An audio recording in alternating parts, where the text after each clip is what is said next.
We've always been blessed with a fine choir. In its present incarnation, the choir sings to a very high standard. It's a wonderful enrichment of our worshipping life. St Matthew's, Northampton, is a name that's famous not only in this country but internationally for its commissioning of new music and works of art. It was initiated by a predecessor of mine, Walter Hussey. That tradition continues now as well. We're still commissioning new pieces of music for the choir to sing. We had a concert a couple of months back where we sang Rejoice in the Lamb, which was commissioned for our choir with many other choirs, and it was absolutely amazing seeing that with so many people.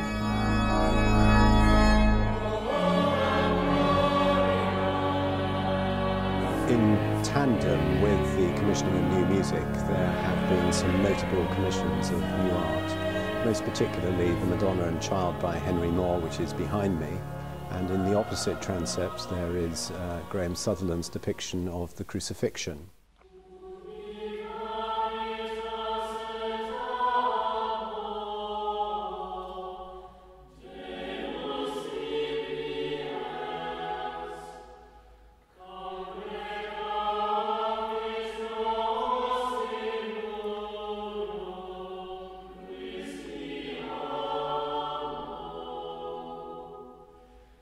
So the choir rehearse on a Tuesday and a Friday currently, and we sing 2 services most Sundays in term time. And that seems like a lot to people who are coming new to the choir. But I think people quite quickly pick up that it's not as much as they might think. We also have quite a busy extracurricular life, if you like, and we're busy quite a lot of the time doing concerts and other events here at St Matthew's and elsewhere as well. And we also go away each summer on a week-long tour away from Northampton. One of the big annual events is the choir tour, which is fantastic. It's a way of spending a week together as a choir singing in one of our fantastic cathedrals in the country.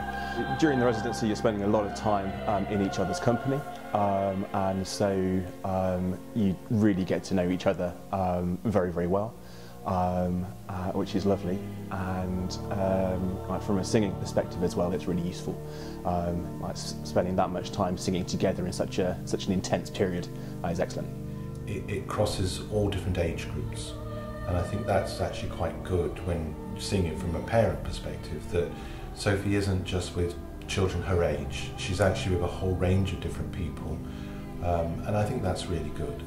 I think being the member of a church choir for a chorister is one of the few opportunities they have for, if you like, competing on a level playing field with adults.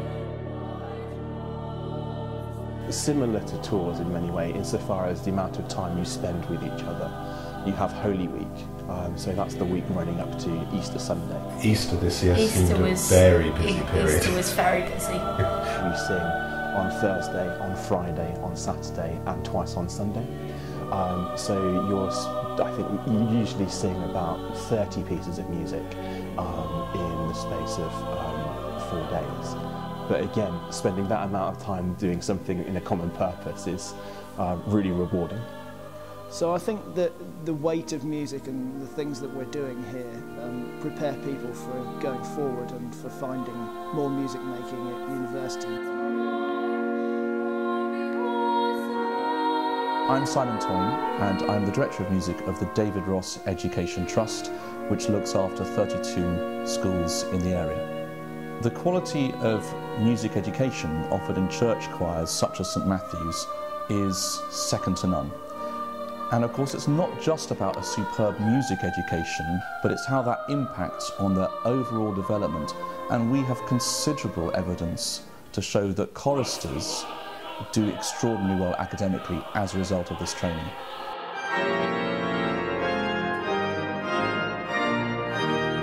Very happy memories of Northampton because it was the place I first went to after I'd graduated from Cambridge, my first professional job, and I was organist and director of music at St Matthew's Church, To be a chorister is a wonderful experience. It's a great musical training, but it's also a training for life, because it teaches you all sorts of qualities that become almost instinctive and are such an advantage to people in whatever role they might later play. But of course you get that fantastic experience of singing which uses everything about you as a person. You can use your whole body, the physical act of singing. You use your mind, your intellect to read the music, and above all you use your emotions to express your love of the music. And I think above all it's imbuing the children with a love of music which they can take with them for life, which is the most valuable thing of all. The way the choir's set up is that we've got plenty of older choristers and plenty of younger choristers as well. That's always the idea. And so the older ones really help the younger ones and show them the way. And so if people are a little bit scared about the weight of music and the amount of singing that has to be done, there's nearly always somebody to lean on and some help to be had. And that's all part and parcel of being in the choir and working in this team, is that they're always helping each other, showing each other the way in the music, or finding the next thing for the person next to them, or whatever they need help with. There's always somebody there to help them with it. I listen to the other people in the choir, and I've kind of taught myself the notes as such. It does dominate things at times. There's a high level of commitment required, and actually from my perspective I do need to remind the children that they really do need to get up and go at times. But I've been there and done this myself. I was a chorister when I was Sophie's age, and I really enjoyed it at the time, but years on I think how good it was to have been there and done that, because it then for me led on to be able to sing in other choirs when I was older. I am regularly stopped by people or receive correspondence from people who say, I used to sing in your choir. And invariably they have a story to tell. They nearly always are smiling when they tell it, and they remember it with great affection.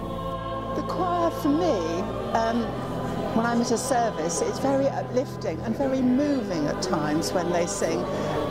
It sort of takes you into another world, in a way. They're beautiful voices.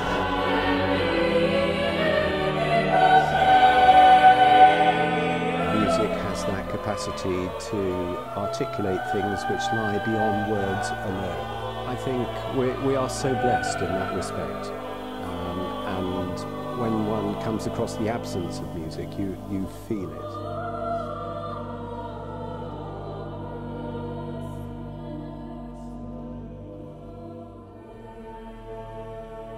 Of course, to be a chorister anywhere, as I've indicated, is a great experience for anyone. But St Matthew's has a very fine reputation, a long tradition behind it, and I would thoroughly recommend a choristership to anybody.